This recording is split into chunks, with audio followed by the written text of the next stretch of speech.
Bienvenue à tous, et merci d'être là. On est 49, actuellement autour de la table, donc ça commence à faire un nombre sympathique. Donc merci d'être là, à tous nos auditeurs et merci, à tous nos intervenants également, d'être là. Ils ont activé leur caméra pour que chacun, vous puissiez, voir, qui parle. Heu on va passer, 1 heure ensemble autour, d'une thématique, qui nous a intéressés, qui est celle de l'impact de la crise sanitaire, sur les dynamiques entrepreneuriales food tech. Voilà, donc on va passer 1 heure autour de ça. Je vais commencer par, rappeler quelques règles du jeu liées au format, à distance finalement, qui nous rassemble. Règles du jeu que vous connaissez, sans doute, quasiment tous pour, en tout cas pour la plupart. Les règles sont les suivantes, à l'exception des intervenants prévus, tout le monde coupe son micro et sa caméra pour pas qu'on ait des bruits parasites, et on va éviter d'activer son micro et sa caméra pendant le webinaire. Vous pouvez poser autant de questions que vous le souhaitez, dans la partie discussion publique, qui est un chat et nous aurons une phase en fin de webinaire pour répondre à ces questions. Donc celui qui parle est lui seul à son micro ouvert, vous l'aurez compris. Pour ceux qui ont une fenêtre de présentation qui est trop petite, ça peut arriver sur cet outil, vous pouvez passer votre souris entre la fenêtre de présentation et les vignettes des intervenants et lorsque le pointeur de souris se transforme, vous pouvez agrandir la fenêtre de présentation et ainsi diminuer la taille des vignettes des intervenants ou l'augmenter comme vous le souhaitez. Voilà, vous pouvez expérimenter ça, normalement, ça doit pouvoir fonctionner. Si jamais vous avez des soucis de connexion, n'hésitez pas ou de suivi, n'hésitez pas à vous reconnecter avec Chrome ou Firefox. Ça marche généralement mieux, surtout par rapport à Internet Explorer ou Edge. Et je vous rappelle également, que cette session est enregistrée. Donc si vous êtes amené à intervenir, votre voix sera enregistrée ainsi que ce que vous serez en mesure d'écrire dans la discussion publique et je vous rappelle que vous avez donné votre accord pour cela en entrant dans cette salle virtuelle. Voilà, c'était la partie un peu casse-pied, la partie administrative. On va rentrer un peu plus dans le vif du sujet et je vais pouvoir me présenter. Donc je suis Jérôme Zatoff, je suis, directeur de l'entrepreneuriat, à l'ISARA. J'ai le plaisir d'animer cette thématique au sein de cette, école d'ingénieurs, et à ce titre-là, on s'occupe, d'animer, l'incubateur FoodShaker qui est un incubateur, dédié aux startups food tech et j'ai le plaisir également de coordonner, ce réseau thématique, cette communauté food tech Lyon-Auvergne-Rhône-Alpes qui organise aujourd'hui, ce webinaire. Quelques mots, sur la foodtech Lyon-Auvergne-Rhône-Alpes pour savoir, qui on est.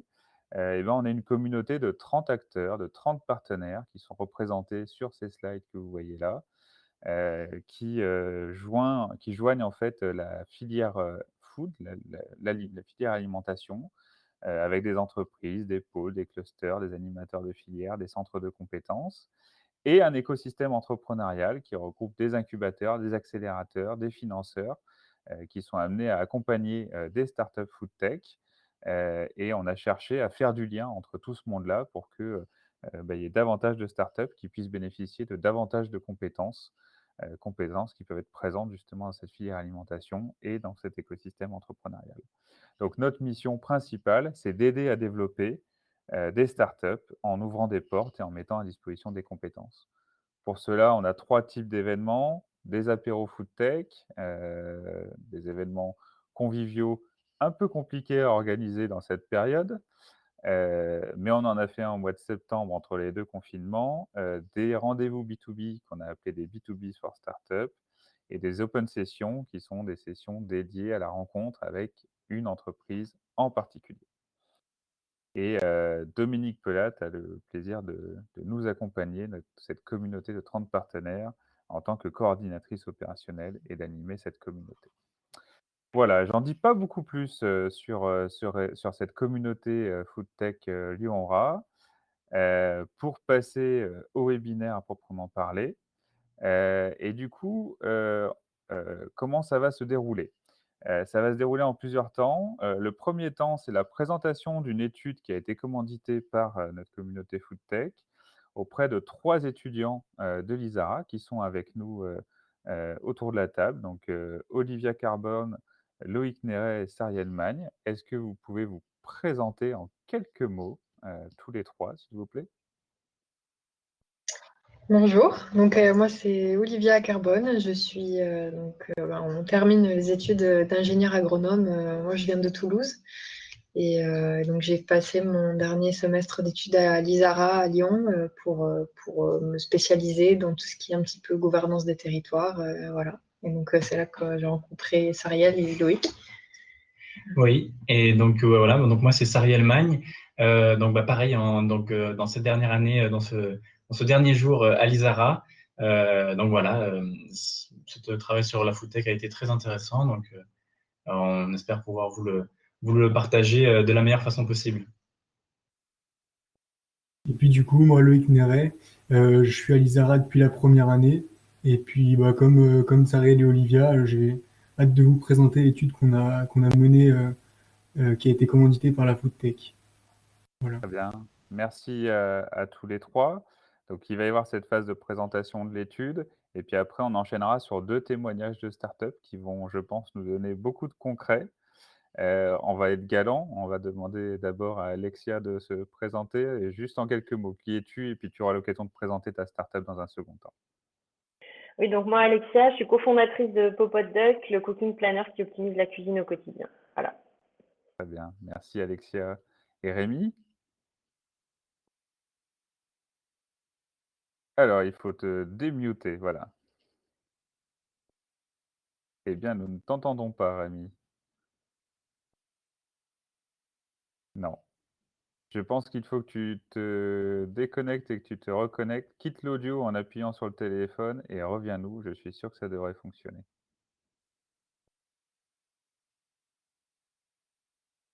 Voilà, il faut forcément quelques petits ajustements techniques, hein, sinon c'est pas drôle.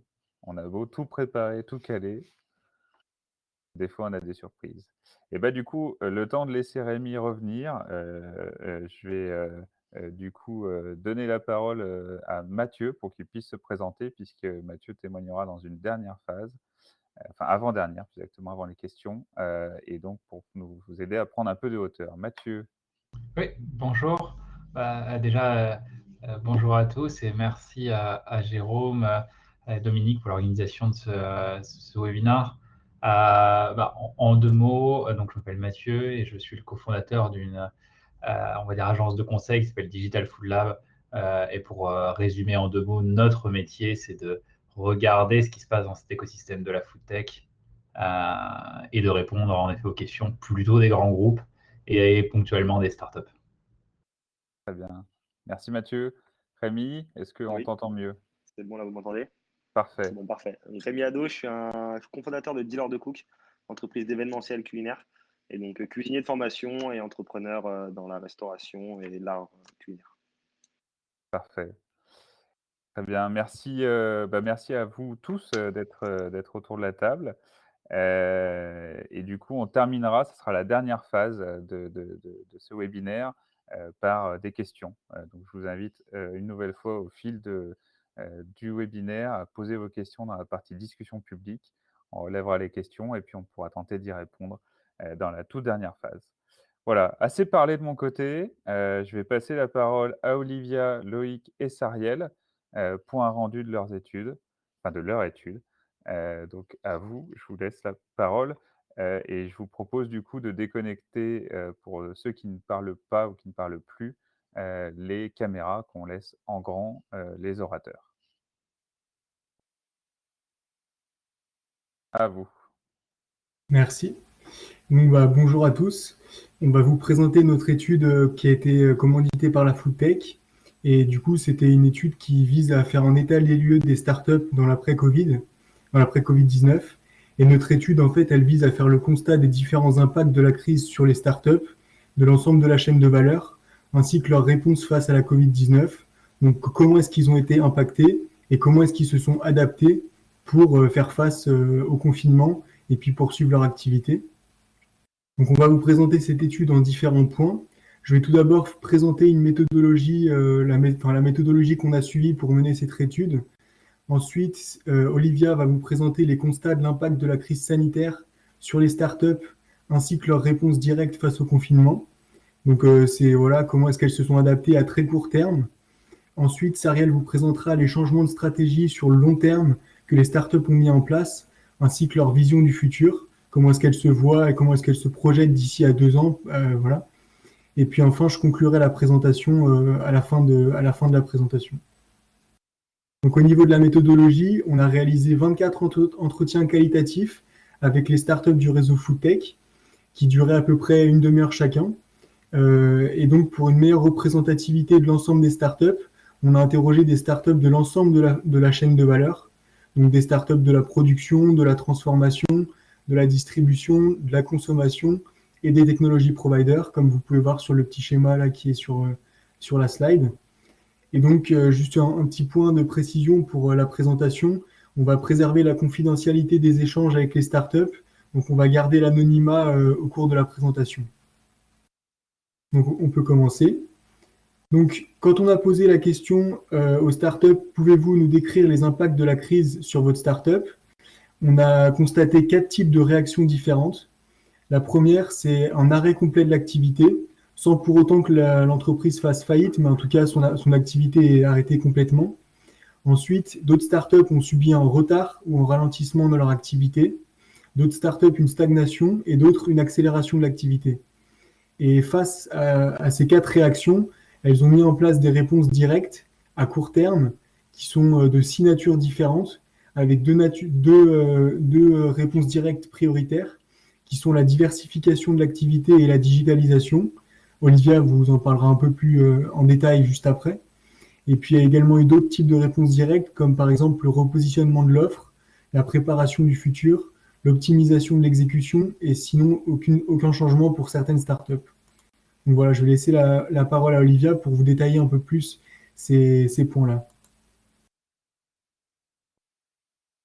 Merci Loïc. Voilà. Donc effectivement, pour se rendre compte un petit peu plus de la situation des startups, concrètement, à la suite de nos interviews, on a essayé de faire un petit camembert de la situation, de ces réactions des startups. Donc on a constaté que parmi les 24 startups qu'on a interrogées, il y en a 83%, donc 21, qui ont eu leur activité donc ralentie ou à l'arrêt. Donc on pense que c'est principalement dû à la fermeture des restaurations commerciales et collectives. Ensuite, parmi les startups qui ont été à l'arrêt, il y a la moitié qui sont dans le secteur de la consommation, donc qui montrent bien que c'est le secteur qui a été le plus affecté, en tout cas par la crise.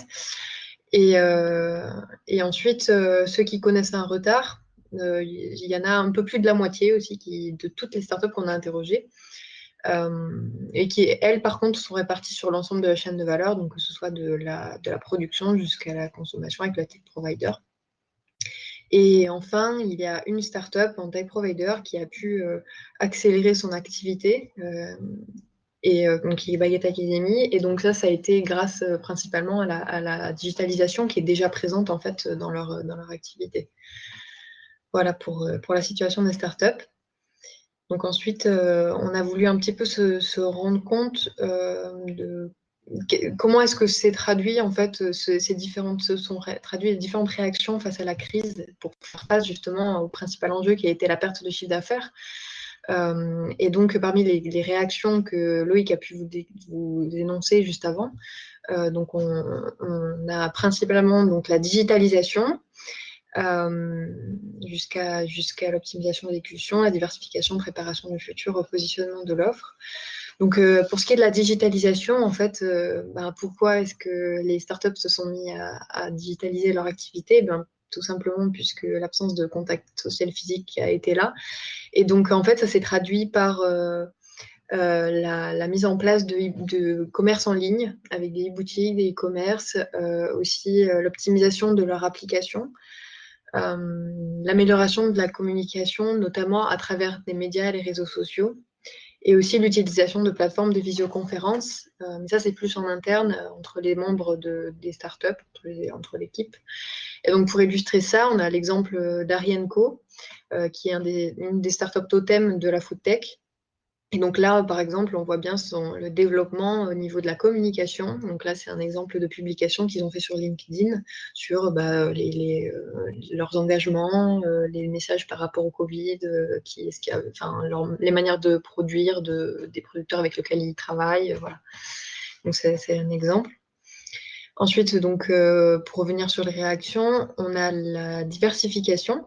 Diversification qui a été due principalement donc, à l'arrêt des restaurations collectives et commerciales. Et donc, pour illustrer ça, c'est par exemple quand une start-up faisait de la transformation et qu'elle vendait à la grande distribution, ils ont dû se tourner vers une distribution, vers du consommateur. Donc, ils sont passés plutôt du B2B vers du B2C. Pour pallier un petit peu au manque de référencement qu'il y a pu avoir dans la grande distribution. Ensuite, pour la préparation du futur, eh bien, tout simplement, la crise a fait que certaines activités n'ont pas pu être réalisées. Donc, les startups avaient plus de temps à consacrer au développement de projets, mais aussi à la veille commerciale. Et donc, c'est l'exemple de Dealer de Cook qui s'est consacré vraiment au développement de projets pour travailler avec des tiers. Peut-être que Rémi pourra vous en parler un petit peu plus. Et aussi l'exemple de Pop-Up Duck, ils ont pu se consacrer vraiment sur le développement de leur application liée aux produits qu'ils veulent mettre en exergue. Ensuite, on a le repositionnement de l'offre. Donc ça se traduit par un changement de prix et des tarifs pour pallier un petit peu au fait qu'il y a eu un manque de clients durant la crise. Et donc, ils ont dû mettre en place des offres promotionnelles pour attirer un petit peu plus des clients ou conserver les clients qu'ils ont pu avoir et qu'ils ont. Et ensuite, on a l'optimisation de l'exécution. Donc en fait, ça se traduit concrètement par la réduction de l'équipe et aussi par un report de charges, mais aussi par de l'évolution logistique pour effectivement pallier à l'enjeu de la gestion de charges qui a pu être compliquée durant la crise. Et donc, par exemple, réduction de l'équipe et report de charges, c'est quelque chose de concret, on sait ce que c'est. Mais par exemple, pour l'évolution logistique, ça peut se traduire par le changement. Pour une start-up, ça a été le changement de véhicules de transport, de livraison pour que ce soit plus pragmatique pour faire face aux demandes qu'il y a eu pendant la crise des clients. Voilà. Passer du vélo à une voiture électrique. Et ensuite, il y a les startups qui n'ont eu aucun changement particulier, puisqu'il y en a eu 2, il me semble, puisque le lancement de la startup, soit elle a été faite durant le confinement, ou alors c'est que la startup est financée par des fonds propres, donc n'ont pas forcément eu à pallier des manques de chiffre d'affaires, ou voilà, donc c'est plutôt d'activités récentes. Voilà pour ça, c'était une réaction immédiate face à la crise. Je vais laisser maintenant Cyrielle vous parler des réactions le plus long terme. C'est ça, oui. Donc, c'était vraiment les réactions juste après les premiers confinements. La partie suivante, donc le changement de stratégie et la vision sur 2 ans qu'on va aborder maintenant, c'est vraiment le changement sur le long terme. Donc, on en a en fait tiré 3 grands modèles. Tout d'abord, en fait, la conservation du business model et de la stratégie initiale de la startup. Également, il y a eu une diversification vraiment drastique en fait du business model. Et dans un troisième temps, une intégration en fait de l'aspect digital dans le business model et dans la stratégie de la startup. Donc, dans un premier temps, en fait, on se concentre sur la conservation du business model. On se divise en fait en 2 catégories. Plus confortée dans la crise. Donc, pour elle, le projet en fait est nécessaire, il est dans l'air du temps, et ce, malgré la perte de chiffre d'affaires. Ça va concerner 7 startups sur 24 qu'on a interviewées. Donc voilà, on a tiré un petit peu de verbatim en fait de ces entretiens. On voit, voilà, il faut que les acteurs de la filière en prennent conscience de la non-durabilité du système alimentaire actuel. Donc c'est vraiment bien pensé qu'en fait leur projet s'inscrit en fait dans l'air du temps et que c'est pas une crise sanitaire qui va leur faire changer d'avis. Une autre partie, c'est donc là ça concerne 3 startups sur 24. C'est la crise en fait qui n'a que très peu impacté la startup au final, puisque elle concerne des des clients qui n'ont pas été impactés par la crise. Donc, on peut penser à la GMS ou le secteur agricole. Voilà, on a pareil tiré du verbatim. Aujourd'hui, le business model est stabilisé et il n'a pas changé. Donc, voilà, c'est très clair sur cette partie-là. En ce qui concerne la deuxième stratégie, donc sur une stratégie, comme je l'ai dit, une vraie diversification en fait du business model. Donc là, dans un premier temps, on a eu 9 startups qui ont dû, alors soit d'un côté, on le voit à gauche de la présentation, diversifier leurs canaux de distribution ou ajouter en fait une activité supplémentaire au projet pour pallier la perte de chiffre d'affaires. Donc, pareil, pour la diversification des canaux, on a tiré du verbatim, voilà, il faut plusieurs canaux de distribution pour la commercialisation. C'est une nécessité, en fait. Et voilà, c'est l'activité qui s'ajoute pour éviter, en fait, compenser les pertes de chiffre d'affaires. Ça permet de créer un matelas de sécurité pour certaines startups. Donc, les stratégies dont Olivier a parlé, certaines ont été donc gardées sur le long terme. Et pour d'autres, en fait, il y a eu en fait une sorte d'inversion en fait de la chronologie dans le business model. Des projets en fait qui devaient être développés plus tard ont été finalement développés au moment des confinements.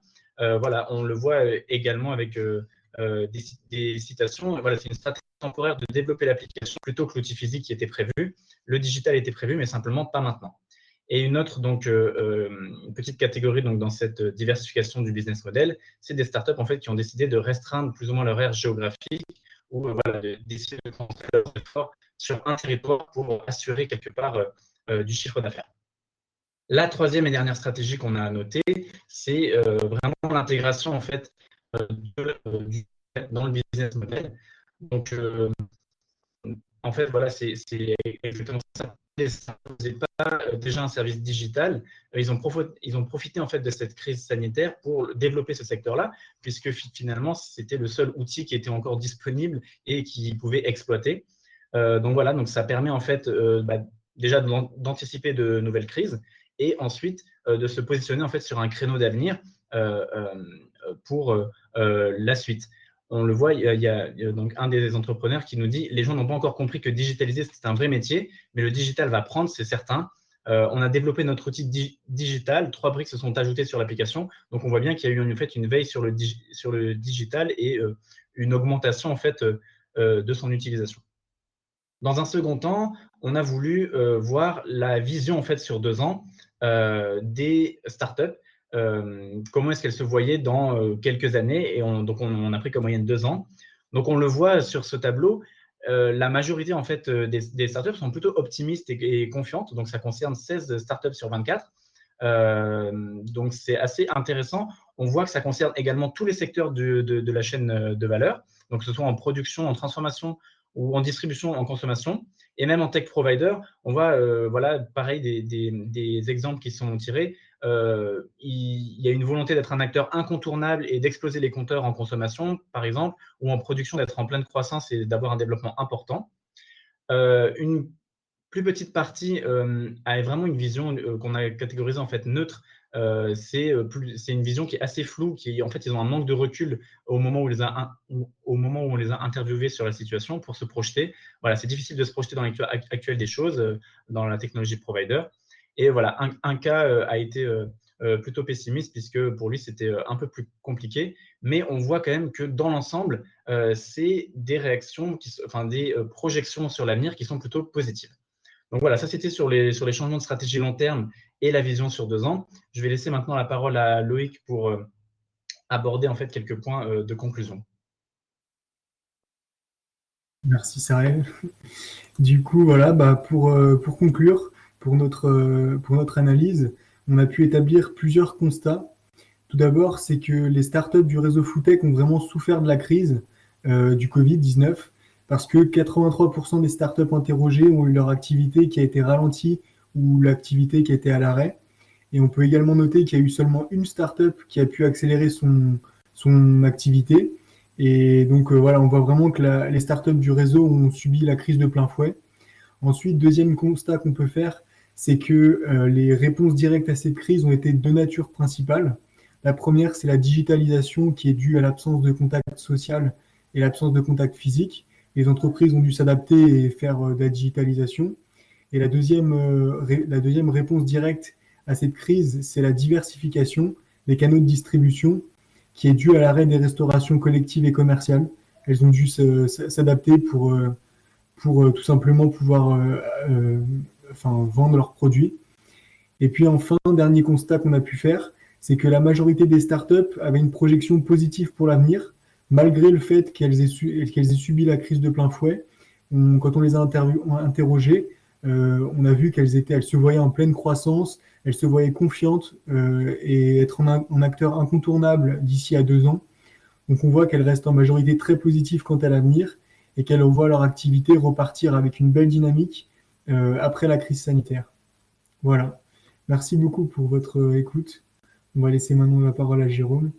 Merci. Merci. Merci beaucoup à vous trois, hein, Olivia, Loïc et Sariel, pour votre présentation et puis pour la qualité de votre étude. Je crois que c'est plus clair maintenant, vous l'avez compris, hein, quant aux modalités de réponse que les startups ont pu mettre en œuvre à l'issue du confinement et plus largement finalement les opportunités que ça a créées ou que ça crée encore pendant cette crise sanitaire. Hem, je rappelle que, si vous avez besoin enfin, si vous voulez poser des questions, c'est toujours possible dans la partie chat. Et puis je vous propose de passer à la deuxième phase, de ce webinaire, en entrant un peu dans le concret. Parce que là, bah, pour préserver la confidentialité des échanges entre les startups et les étudiants, on a pris assez, peu d'exemples et ben, du coup, on vous propose d'en prendre, 2 des exemples avec Rémi et Alexia qui sont autour de la table. Donc, on a besoin de concret. Du coup, je vais vous poser les mêmes questions, Alexia et Rémi. Je vous propose que vous puissiez y répondre de manière séquentielle. Est-ce que, Alexia, du coup, d'abord, est-ce que tu peux nous dire un peu plus ce que fait Popoduck donc, en mode pitch ton projet, c'est du connu. Ça marche. Oui, donc Popoduck, c'est ce que je vous disais, c'est un cooking planner qui va optimiser la cuisine du quotidien. Donc 2 vertus, pouvoir rapidement planifier sur mesure à partir de ses préférences et préférences du foyer, contraintes, donc ce qu'on a dans son frigo, les régimes alimentaires, etc. À partir de ça, il va générer des planifications de la semaine et pouvoir fabriquer, si besoin, des listes de courses sur mesure. Suite à ça, évidemment, il va essayer de vous optimiser au maximum ce que vous avez dans votre frigo et vous allez pouvoir exécuter facilement. Donc nous, en fait, on a, ça se décompose en deux outils, je dirais. Alors pour l'instant, on a une application qui est sortie sur le store et il y a un produit qui arrive, donc qui s'appelle Popoduck, qui est donc un petit canard qui est posé sur votre plan de travail et qui va disposer en fait de la partie balance, gestion des timers et qui va simplifier en fait toute la partie exécution. Il est tactile, vous pouvez le toucher les mains mouillées, vous n'avez pas besoin de salir votre écran, enfin toutes les complexités qu'on va pouvoir retrouver avec un téléphone. Et donc aujourd'hui, juste pour faire simple et comprendre pour la suite, nous on a déjà sorti l'application mobile et malheureusement avec la Covid, on n'a pas pu sortir le produit tout de suite. Donc, ça va être un des sujets de 2021. On va y revenir, effectivement. Merci, Alexia. Rémi, en 30 secondes, le pitch de Dealer de Cook. Donc, Dealer de Cook, c'est une entreprise d'événementiel culinaire. Donc, à la base, traiteur pour entreprise avec animation, démonstration et avec une cuisine qui mixe cuisine urbaine et cuisine traditionnelle française. Et surtout, une grosse partie artistique où on sort des cuisines pour des collaborations artistiques, des courts-métrages, des créations, on va dire, entre food et art. Ok, ça marche. Alors, une question pour vous deux, du coup, Alexia et Rémi. Avant cette fameuse date du 16 mars, vous en étiez où de votre business et c'était quoi votre plan de développement avant le 16 mars? Alors, alors moi, je vais répondre même un tout petit peu avant le 16 mars parce que nous, ça a commencé à sentir pas très bon décembre 2019 parce que comme on est dans l'électronique, en Chine, ça a été très compliqué d'avoir des approvisionnements. Alors, on fabrique en France, hein, heureusement, c'est ce qui nous sauve aujourd'hui. Mais par contre, malheureusement, il y a un certain nombre de composants électroniques qui ne sont fabriqués plus qu'en Chine. Et ça commençait déjà à être très compliqué au mois de décembre et au mois de janvier, rupture totale de contact. Donc, nous, l'idée était normalement, avant cet épisode de décembre, qu'on puisse sortir le produit sur le premier semestre 2020, qu'on puisse closer une levée de fonds. C'était nos 2 ambitions sur le premier semestre 2020. Donc, les deux, on va dire, deux grosses ambitions de 2020, commercialisation et levée de fonds.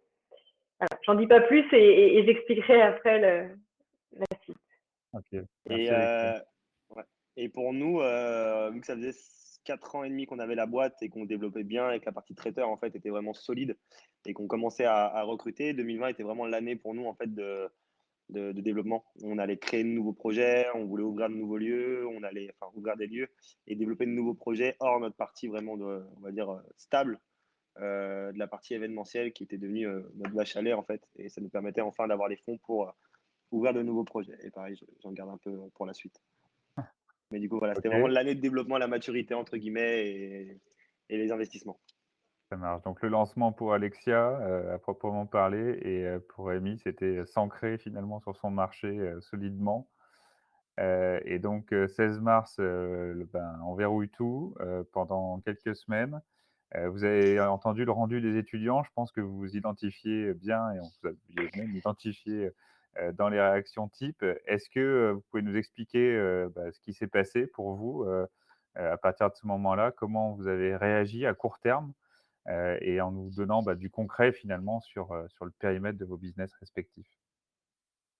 Alors, très concrètement, donc nous, je vous dis, on a été impacté un peu plus tôt, hein, parce qu'on était en lien avec la Chine, donc on a été impacté un tout petit peu plus tôt. Mais en gros, nous, à partir de décembre 2019, moi, j'ai senti le vent venir. Alors, je pensais pas que ça allait être une pandémie mondiale, hein. Là, ne m'en demandez pas autant, mais en tout cas, j'ai senti que ça commençait à sentir pas très bon. Là, j'ai tout de suite demandé des délais de paiement à mes fournisseurs, sachant que j'avais déjà, moi, de la trésorerie dehors, puisqu'on avait fait des commandes de composants électroniques. Donc là, j'ai demandé tout de suite des décalages de paiement sur les factures à venir pour toutes les prestations qui étaient en cours, hein. Donc nous, il faut quand même que je vous pose un petit peu le contexte. On est une start-up qui fait un produit. Un produit, ça coûte très cher.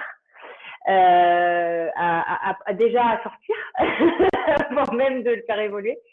Nous, on a un produit, on a une app et on a une IA. Donc, je vous explique même pas le montant des investissements qu'on fait chaque année, pour l'instant sans chiffre d'affaires, puisqu'on n'a pas pu du coup commercialiser. Donc, on avait des décalages monstrueux de trésorerie. Et donc, on s'est retrouvé à décembre à devoir déjà… moi, j'ai tout de suite anticipé en négociant avec tous mes partenaires déjà des délais parce que j'ai senti le vent venir. Et après, ce que j'ai moins pensé, en tout cas, que j'ai pas pu anticiper mais je pense que personne l'a anticipé, c'est qu'on était en négociation avec des investisseurs, on était vraiment en bonne voie de closer fin mars, et en fait, quand ils ont annoncé le confinement, tout s'est arrêté pendant quasiment, nous, on nous a dit clairement, il y aura rien qui se passera avant septembre 2020. Donc, nous, entre les décalages de trésorerie, et puis manque de bol, mais ça, c'est pas de sa faute, notre fabricant français, notre assembleur de produits, était lui aussi confiné. Donc comme ça, c'était réglé. Donc triple impact pour nous. Donc là, il a fallu savoir ce qu'on faisait. C'est simple, on va le faire très simple. Il me restait 1 mois de trésorerie. Donc là, on se regarde dans les yeux, on s'explique que ça va tout bien se passer, que tout le monde commence à venir me voir en me demandant comment nous on se sent et comment on va faire pour la suite. On voulait pas interrompre totalement tous les développements parce que je vous explique même pas interrompre le développement d'un produit industriel. Enfin, c'est juste voilà. Je vous passe les détails, c'était merveilleux. Donc, on voulait pas interrompre tous les développements. Donc, l'idée à ce moment-là, c'était de dire à tout le monde, je vous demande des délais, mais il faut continuer à travailler pour moi. C'est très simple. Alors là, je partage quand même une anecdote, mais qui n'en est pas une. Le grand conseil et la grande leçon que j'ai tirée à ce moment-là, c'est ne vous entourez pas que de personnes indépendantes et de free. C'est de la petite économie à un moment donné, pas qu'ils soient pas compétents. C'est juste que dans des périodes comme ça, je vous explique même pas comme ça m'a sauvé d'avoir que des partenaires qui étaient quand même des PME structurés, qui avaient un peu de fonds, un peu de trésorerie et qui étaient en capacité, on va se dire, de faire mon banquier pendant 6 mois. Et là, je vous cache pas que j'aurais mal dormi si j'avais pas pu payer des frais qui malheureusement à la fin du mois n'auraient pas pu manger à cause de moi. Donc j'ai été très heureuse à ce moment-là d'avoir ce genre de partenaires qui nous ont fait confiance aussi, hein. Clairement, ils nous ont suivis. Enfin, je veux dire, chez certains, pour vous dire, j'avais des encours à plus de 100 000 euros, hein, donc très clairement, voilà. Qui ont été hyper en confiance avec nous et qui nous ont suivis. Donc la réaction immédiate, ça a été négocier mes délais fournisseurs, ça a été d'aller chercher les dispositifs qui étaient en vigueur. Donc nous, on a obtenu PGE et prêt Auvergne-Rhône-Alpes. Pour financer en fait ces décalages de trésorerie, le décalage de la levée de fonds qui était impacté aussi, et forcément le confinement de notre industriel qui du coup décalait aussi forcément la production. Donc voilà un petit peu pour l'état des lieux et l'impact de ce 15 mars. Donc une bonne chaîne de solidarité finalement qui se met en place pour essayer de s'en tirer ensemble, quoi. C'est ça. Rémi, de ton côté? Alors nous, c'est un peu différent parce que, voilà, comme je disais, on était nous, sur une année où ça faisait 4-5 ans qu'on tournait, donc on avait une très grosse trésorerie d'une part parce qu'on était vraiment sur l'année, on voulait investir et autre chose qu'il ne faut pas oublier, c'est que nous, sur fin 2019, il y a eu les grèves de SNCF, donc qui ont vraiment aussi, déjà cassé, la fin d'année, pour beaucoup de personnes dans l'événementiel et dans le traiteur. Et du coup, on sentait sur janvier que ça commençait à sentir pas bon parce que j'ai de la famille dans le médical. C'est pareil, je ne pensais pas que ça allait être une pandémie mondiale, mais on sentait que c'était pas forcément très bon. Et nous, du coup, premier confinement, arrêt total, complet. Les fournisseurs ne livrent plus, plus rien du tout. Donc, 2 mois à attendre à peu près chez moi en tant qu'hyperactif. Je me forçais à travailler tous les jours. Tous les matins, je me levais pour travailler. Et là, du coup, avec toute notre réseau, entre guillemets, d'artistes et d'amis dans l'événementiel et l'art, on a vraiment essayé de travailler à se dire, OK, bah voilà, de toute façon, on peut rien y faire. Ça sert à rien entre guillemets, de se dire, qu'est-ce qu'on peut faire? Est-ce qu'on peut relancer et autres? Autant travailler sur l'après, en fait. On s'est directement mis, en fait, sur l'après, Covid, entre guillemets. Je dis l'après, je parle plutôt de la fin d'année, du coup, 2020, sur le moment où on pouvait recommencer un peu à travailler. On savait que nous, on voulait pas aller travailler sur Uber Eats parce que, en tant que cuisinier pro, on sait c'est quoi le coût d'ouvrir, en fait, une cuisine et de faire de l'emporter, en sachant qu'ils prennent près de 30% de ton chiffre d'affaires. Donc, on voulait travailler, pas à aujourd'hui, mais plutôt voir demain. Donc, on a commencé à travailler sur plusieurs projets. Heureusement, on avait la chance d'avoir une grosse trésorerie, donc qui nous a permis, nous, d'être tranquilles jusqu'au moment où il y a eu les aides de 10 000 euros par mois qui sont tombées pour nous, les restaurateurs. Faut pas oublier ça qu'on est traiteurs, nous, donc on a 10 000 euros par mois, tous les mois qui tombent, plus beaucoup d'aides, chômage partiel et autres, ce qui est plus compliqué dans d'autres boîtes, on va dire, où nous, on est quand même, entre guillemets, chouchouté par l'État en ce moment, même si c'est compliqué. Et du coup, on a commencé à travailler sur des projets qui nous ont mis 6 mois à monter, voire plus, dont nos plateaux repas entièrement en céramique. C'est un projet sur lequel on travaillait depuis quelques temps, en fait. Et du coup, on se demandait, on voulait le lancer, on allait faire des travaux dans notre laboratoire pour l'agrandir. Et on s'est dit, est-ce qu'on le lance, est-ce qu'on ne le lance pas? Et on a quand même décidé de le lancer. Donc, on est arrivé à le produire en fin d'année, en octobre 2020. On l'a lancé là, il n'y a pas longtemps. Donc pareil, là, ça a été un gros boom parce que c'est arrivé, entre guillemets, c'était de la chance sur le fait qu'on avait travaillé ce projet en amont.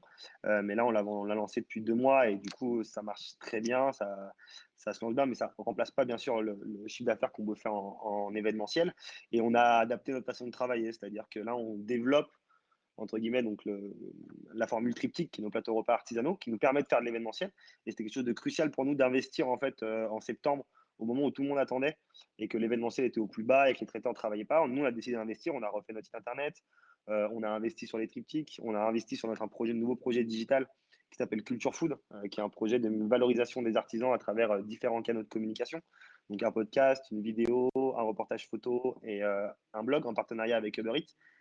Donc voilà, on a vraiment, en fait, on a pris ça comme une opportunité à se dire, voilà, nous aujourd'hui, on a la chance que l'État, on va dire, paye à plus ou moins toutes nos charges du fait qu'on est une petite structure.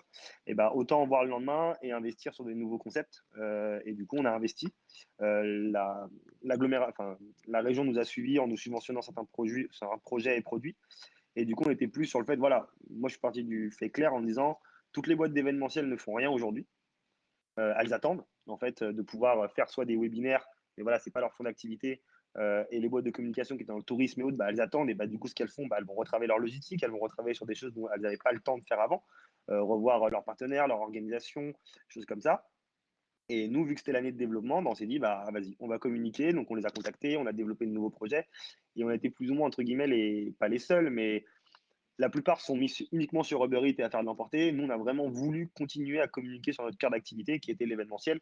Donc, on a lancé des formules de courte cuisine en ligne avec des escape games culinaires. On a lancé Triptyque, donc les plateaux repas artisanaux. On a lancé Culture Food, qui est aussi une partie qui reste sur l'événementiel parce que c'est la mise en avant des artisans avec des événements en ligne et autres. Donc, on a vraiment voulu en fait continuer à communiquer là-dessus et à développer de nouveaux projets en investissant. Et aujourd'hui, on a les fruits de ces près de 8 mois de travail. Aujourd'hui, on a beaucoup de rendez-vous, on développe beaucoup notre image et on a beaucoup de boîtes d'événementiel qui nous appellent en disant voilà, c'est cool parce que vous avez continué à communiquer. Donc en fait, c'est plutôt prendre la chose en opportunité. Certes, c'est dur parce qu'on était vraiment sur l'année où on se développait, on allait investir. on a voulu ouvrir un bar. On a toujours le projet de bar qu'on voulait ouvrir, mais voilà, on arrivait sur le moment où nos bases, on va dire, entrepreneuriales étaient solides et on montait notre équipe et on voulait développer de nouvelles activités pour limiter les risques. Et ça a mis un coup de frein, mais on a pris ça comme une opportunité à se dire, OK, on va développer. On est allé voir certains de nos mentors comme Pierre Poisa ou autres à Manufactory pour échanger avec eux. Alors voilà, nous, on veut investir. Pour nous, c'est le moment où il faut investir. Tous les gros vont attendre et ne pourront rien faire. Ils vont être sclérosés par le Covid et par tout ça. Et nous, on a la flexibilité de créer, de développer et d'amener de nouvelles choses. On a plus pris ça comme une opportunité. Et voilà. Et même si demain on coule, c'est ce qu'on dit, nous, si demain on coule, au moins on aura tenté. On aura attendu, on n'aura pas attendu, on aura tenté, on aura créé des choses, on se sera donné à 100%. Et si on coule, on coule. Voilà, je pars du principe que c'est pas de notre faute. De toute façon, on n'y peut rien. Donc, si derrière, on n'y peut rien, mais qu'on tente rien, en fait, personne ne va rien faire et on va jamais créer de nouvelles choses. Donc, il vaut mieux prendre ça comme une opportunité. Mais j'en parlais. Oui, dis-moi. Donc finalement, tu es redevenu entrepreneur puisque libéré de ton activité opérationnelle du quotidien, libre Complètement. à toi de créer de nouveaux projets en partant de rien et avec le temps Complètement. finalement pour le faire. Je me forme à Premiere Pro, je fais du montage, je fais de la retouche photo, je me développe sur plein de nouveaux outils. Et c'est compliqué, mais c'est cool parce que du coup, on a la partie triptyque qui nous permet de travailler, d'avoir les équipes en cuisine quand même, et que moi, je suis encore là-dedans, dans les devis et autres, mais j'ai beaucoup plus de champs possibles et des choses que j'avais abandonnées, le fait d'être voilà, dans ma petite routine de ah non, mais j'ai peur de perdre ce que j'ai, en fait, me bloquait. Et là, en fait, je me dis, on s'en fout, vas-y, allons-y, ouvrons les vannes et tentons. Donc, du coup, c'est Ok, cool, c'est une sorte de renouveau aussi. d'accord. Alors le temps passe vite. Alexia, du coup, tu ressors comment de cette, on va dire, première phase? Et qu'est-ce que tu retiens finalement en termes d'éventuels pivots sur ton business model à venir? En fait, nous, je le dis, et là je rejoins Rémi, nous c'est une énorme opportunité pour nous aussi finalement, même si ça a été très compliqué. Faut savoir aussi que suite à ça, on a aussi postulé pour une grosse subvention au niveau de l'État. On a été labellisé Innov et on a obtenu une subvention pour nos développements futurs. Donc ça a été une opportunité aussi pour bien positionner la techno, bien comprendre les besoins du marché, etc. Et surtout, ça a été l'occasion de se dire qu'est-ce qu'on fait, est-ce qu'on attend pour sortir le produit parce qu'il nous fallait un peu plus d'argent, donc les investisseurs, est-ce que du coup on sort quand même une application sans le produit, enfin voilà. Donc là on a eu l'occasion de se dire tiens, on va déjà lancer l'application avec des fonctionnalités dégradées du produit, donc en version freemium, voir déjà ce que ça donne, avoir les retours utilisateurs, être au contact du marché. Même si on n'est pas encore, on n'est pas en capacité de sortir le produit. Et surtout, là où je dis que ça a été une grosse opportunité, c'est parce qu'en réalité, l'alimentation, on sait depuis des années que c'est vraiment au cœur des préoccupations au niveau mondial, mais surtout, gros vecteur, c'est que les marques dans tout aspect agroalimentaire éthique ont un véritable besoin de contact direct avec le consommateur final. Et en fait, dans notre modèle de vente, on a eu l'occasion et on est en cours de nouer pas mal de partenariats pour mettre en avant ces produits-là dans nos réunions. Parce que nous, on vend, je ne l'ai pas précisé, mais la vente du produit se fait par le biais de réunions à domicile. Et donc de pouvoir cuisiner leurs produits et de pouvoir les mettre en avant auprès d'utilisateurs finaux. De par justement toutes ces craintes, on est dans une pandémie mondiale, on voit à quel point l'alimentation a un sens même dans la lutte contre la pandémie. Donc les gens quand même se ressentent sur des choses basiques qui sont l'alimentation. Donc il y a une vraie volonté de manger mieux, de manger différemment. Par contre, on ne connaît pas toutes les marques, on ne connaît pas forcément toutes les méthodes. Donc entre autres, Popodoc est un moyen assez facile de le faire, et en associant des marques éthiques et responsables qu'on ne connaît pas forcément. C'est aussi un autre moyen de les mettre en contact et de consommer différemment. Donc ça a vraiment, on va dire, accéléré en tout cas cette partie volonté de manger différemment, volonté de manger mieux, volonté de savoir ce qu'on mange aussi. Parce que voilà, le quotidien, c'est en fait dans le quotidien que notre alimentation a un sens. Alors je dis pas que le week-end il faut mal manger, mais globalement la semaine c'est quand même la majorité des repas. Donc c'est vrai que c'est quand même pas la partie à négliger. Et donc là où ça a vraiment été nous une opportunité, c'est qu'on s'est aperçu à quel point il y avait des demandes. Donc on était assez frustrés, pour être très honnête. On a eu beaucoup de demandes de Popodoc, mais malheureusement qu'on n'a pas pu livrer. Beaucoup de demandes de pop-up duck et beaucoup de demandes de marques avec ce besoin de visibilité et d'être en contact direct de l'utilisateur et du consommateur pour pouvoir aussi adapter ses propres produits à la demande de demain et aux volontés de demain. Donc moi je dirais que bon, on sait, hein, c'est un peu peut-être que j'enfonce une porte ouverte, mais de toute façon une crise a du bon, même s'il y a du mauvais. Et je pense que le principal, c'est de savoir s'adapter. Alors l'avantage qu'on a quand on est petit, petit, c'est notre agilité, notre capacité à pouvoir bouger plus vite. L'inconvénient, c'est qu'on n'a pas forcément la trésorerie d'un grand groupe, donc on ne peut pas toujours faire comme on veut. Mais je pense que notre agilité nous a sauvés et en fait, finalement, avec du recul, alors je dis ça en toute, on n'a pas encore fini de closer, mais il nous reste 2-3 mois pour closer notre levée, on va y arriver. Avec les multiples confinements, on va y arriver, mais finalement, c'est pas un mal qu'on n'ait pas closé, on va dire au mois de mars, parce qu'en fait, on a pris vraiment en maturité sur le marché et on a pris vraiment en maturité sur le positionnement et au vu de la transformation en fait du marché. Donc finalement, ça nous permet aujourd'hui d'être dans une position complètement différente, avec une maturité complètement différente. On a dû sortir une application qui nous permet d'avoir des KPI. Donc dans le fond, nous, on l'a pris vraiment avec beaucoup de philosophie. Même si je vous cache pas que le 15 mars, quand ils ont annoncé ça, je vous aurais peut-être pas dit ça sur le moment, mais mais on l'a pris vraiment avec beaucoup de philosophie et en fait, on s'est aperçu de la force du réseau des partenaires. Et la force de l'entourage enfin quand je vous dis l'entourage, je parle même pas de l'entourage personnel, hein, de l'entourage professionnel pour créer ce maillage, ce réseau qui dans ces moments-là, honnêtement, c'est les moments où vous voyez sur qui vous pouvez compter. Et c'est à ce moment-là que vous comprenez l'intérêt d'avoir des relations qui sont géniales avec vos banquiers, qui sont géniales avec BPI, qui sont géniales avec vos fournisseurs, parce que dans ces moments-là, c'est eux qui vous sauvent. Et c'est aussi ce qui nous a sauvés. Donc voilà. Donc nous, au contraire, on a resserré les liens avec notre réseau, on a resserré les liens avec nos partenaires, on a pris en maturité sur le marché et on regrette dans le fond pas du tout tout ça. Merci Alexia. Rémi, peut-être, est-ce que tu as 12 mots et demi à ajouter? Parce qu'on est très en retard par rapport à cette opportunité finalement que ça crée. Alors, c'est une grosse opportunité parce que tout simplement maintenant on comprend et les personnes on va dire qui ne sont pas de notre génération prennent plus d'habitude à travailler avec des surfaces comme Zoom ou comme Twitch par exemple et du coup il y a automatiquement des opportunités qui vont se créer, que ça soit même sur les réseaux sociaux comme des réseaux sociaux par exemple qui peuvent être pour certains très infantilisants comme TikTok, mais il faut se rendre compte que du coup il y a une nouvelle manière de consommer, il y a une nouvelle manière de communiquer et que du coup même si demain tout rouvre, certaines entreprises et certaines choses, certaines habitudes vont rester. Donc, il ne faut pas oublier ça. Et deuxième chose, il faut aussi pouvoir réfléchir. J'en parlais avec mon frère qui est aussi entrepreneur. Il faut peut-être aussi réfléchir de se dire, si demain le Covid ne s'arrêtait jamais, qu'est-ce qui est réalisable? Je ne dis pas que c'est vrai. Je dis juste, si demain le Covid ne s'arrête jamais et que pour les 20 ans qui arrivent, on a toujours des nouvelles choses qui arrivent. Non, mais c'est pas, je dis pas que c'est une bonne vision, mais je dis tout simplement que c'est des choses qui ne sont, on ne sait pas, on ne peut pas savoir. Donc, quel sera le business de demain? Comment on va se retourner? Le business des traders sera mort, mais il y a d'autres choses qui vont arriver, les cours en ligne, les livraisons de produits, des choses comme ça. Donc, il faut aussi réfléchir à ça, pas dire que c'est la première possibilité, mais se dire que oui, il y a des opportunités, mais quelle est la façon optimale, on va dire, de ces opportunités? Ça peut être vraiment, voilà, c'est toujours voir la négativité au max pour se dire, bah oui, je peux quand même y réfléchir au minimum. Ok. Eh ben, merci à vous, Alexia et Rémi, pour ce témoignage. Enfin, c'est très parlant finalement parce que c'est du vécu et puis tous les deux, vous parlez avec vos tripes. Moi, je retiens quand même, on sent, on détecte parce que ça se voit, ça se respire à plein nez, votre capacité de résilience des entrepreneurs là, que vous exprimez et on voit tout l'optimisme où finalement à travers chaque crise, c'est pas grave, c'est une crise, mais je vais en tirer le meilleur.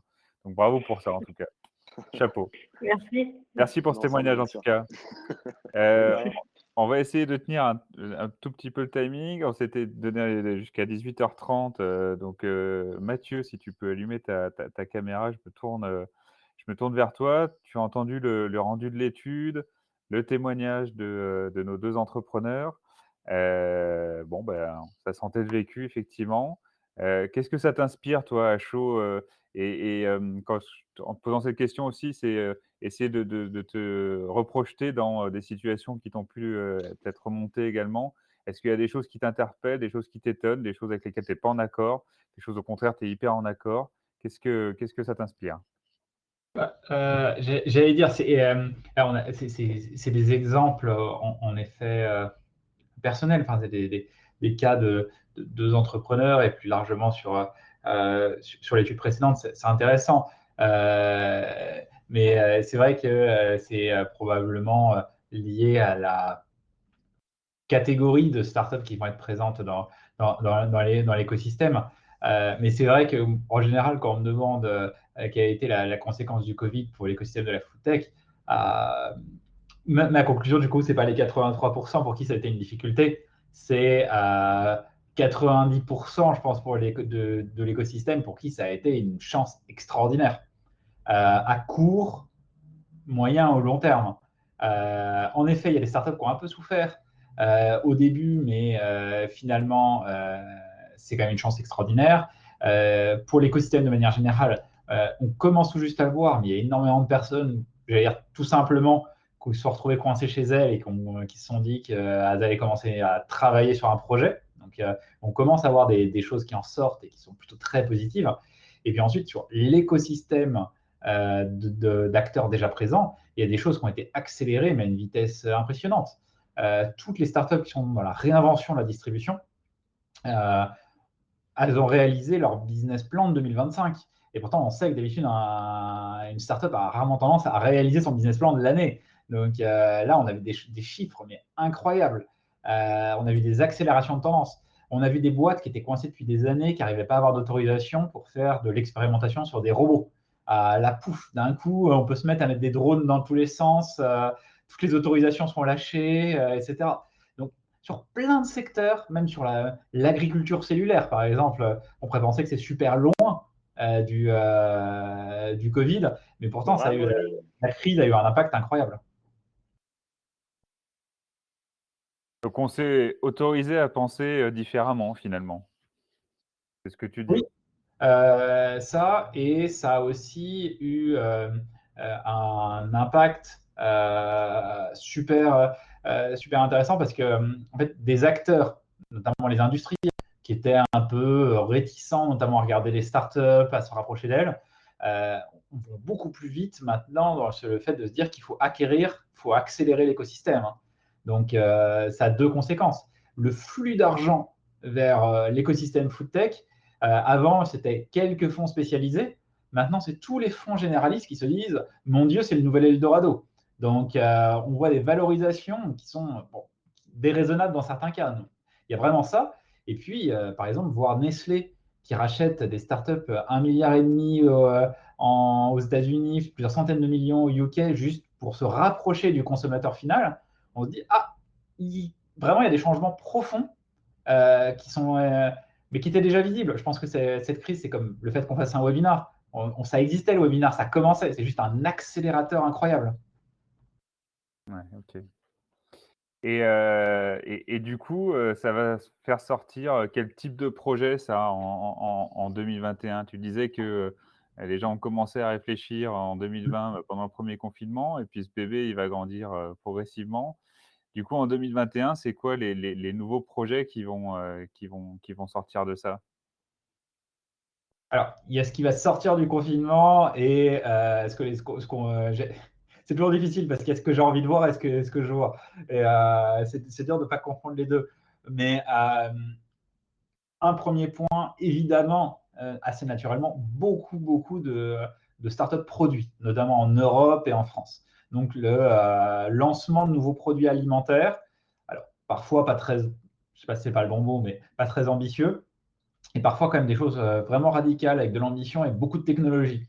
Donc, évidemment, le domaine clé, hein, c'est protéines alternatives, qu'on aille du lait végétal au substitut d'à peu près tout ce qu'on veut, du poisson à la viande, etc. Donc ça, je pense qu'on voit ces startups arriver les unes derrière les autres.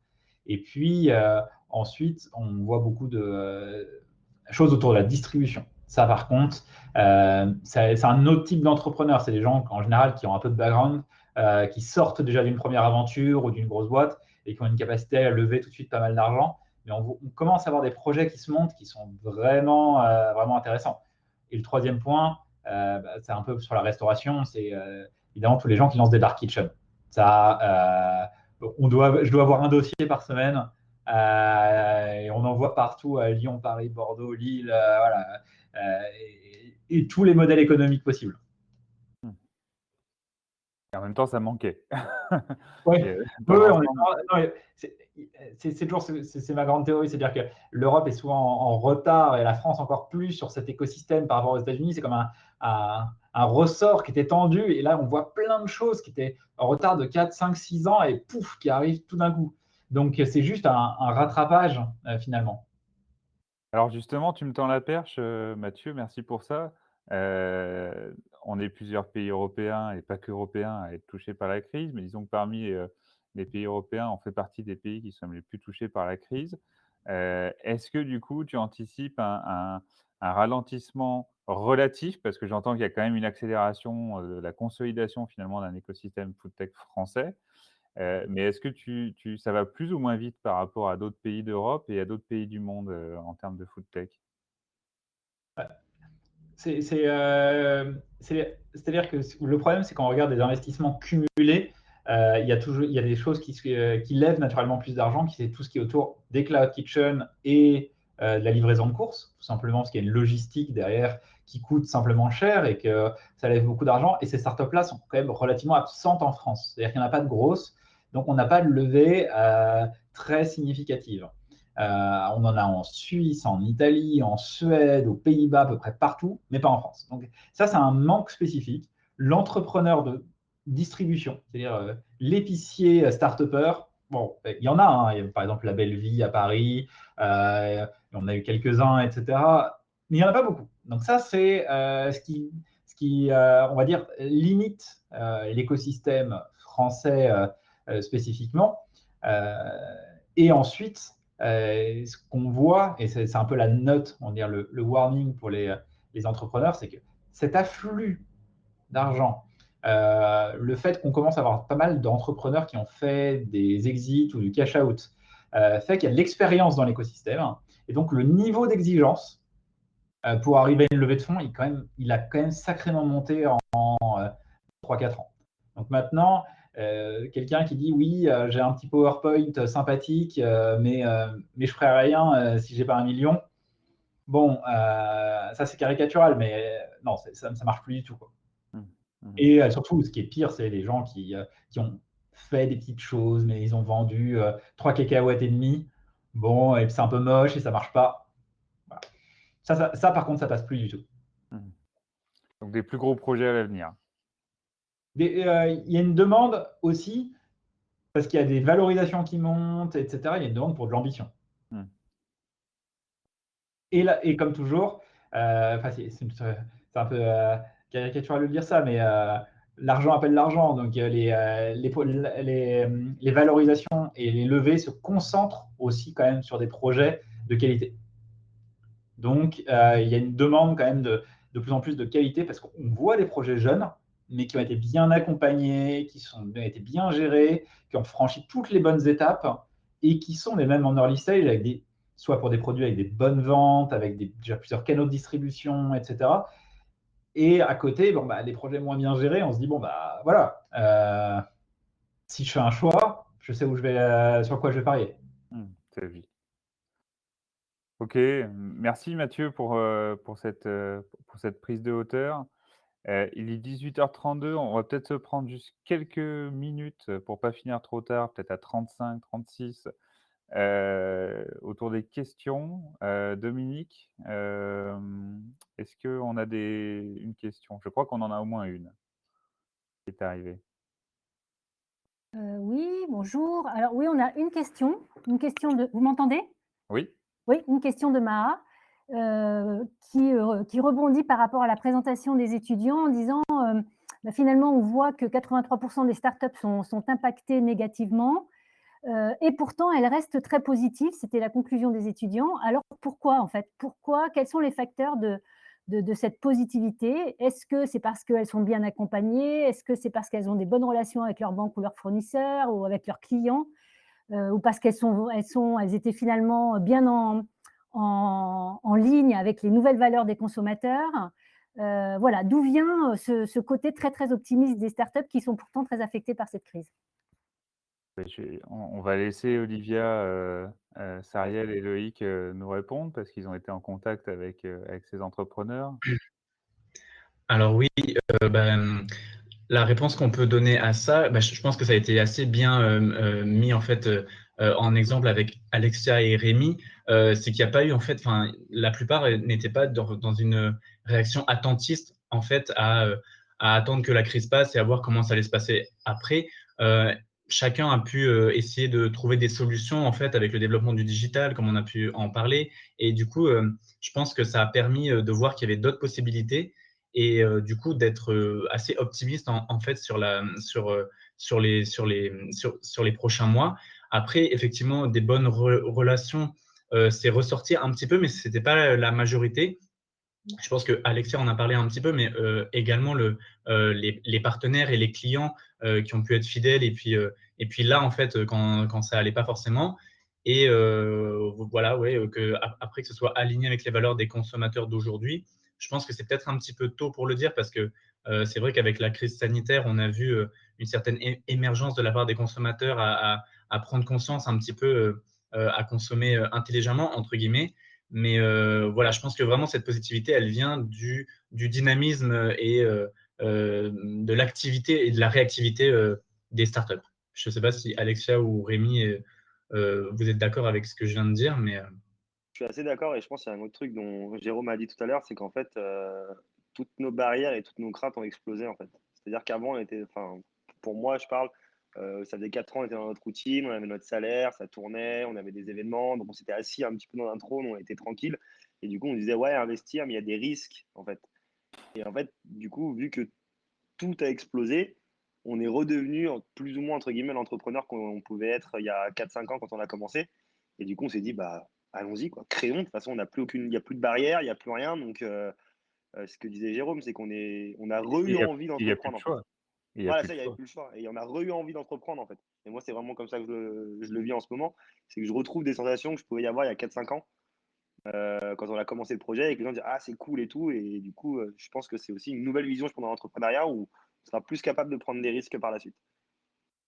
Et puis, si je peux rajouter quelque chose de simple, enfin, je l'ai évoqué tout à l'heure, mais ça vous donne aussi une énergie de dingue quand vous voyez qu'autour de vous, tout le monde se mobilise, que tout le monde peut croire en vous ou en d'autres projets d'ailleurs, hein, parce que nous, on a aussi partagé notre solidarité avec d'autres startups, mais voilà, ça redonne une énergie dans des moments qui sont censés être dramatiques, hein, parce que ça n'a pas été des moments forcément toujours très glamour, mais pour le coup, cette énergie et cette système qui se met en place pour qu'on y arrive, pour qu'on s'en sorte, pour qu'il y ait des choses qui créent, des choses qui émergent, ça redonne aussi une énergie et un optimisme qui est indispensable. Et effectivement, je pense que ça fait renaître encore plus et ça appuie encore plus ce pourquoi on a créé initialement l'entreprise, quoi. Donc, je pense que tous ces facteurs-là favorisent l'optimisme global et les résultats de l'étude, je pense.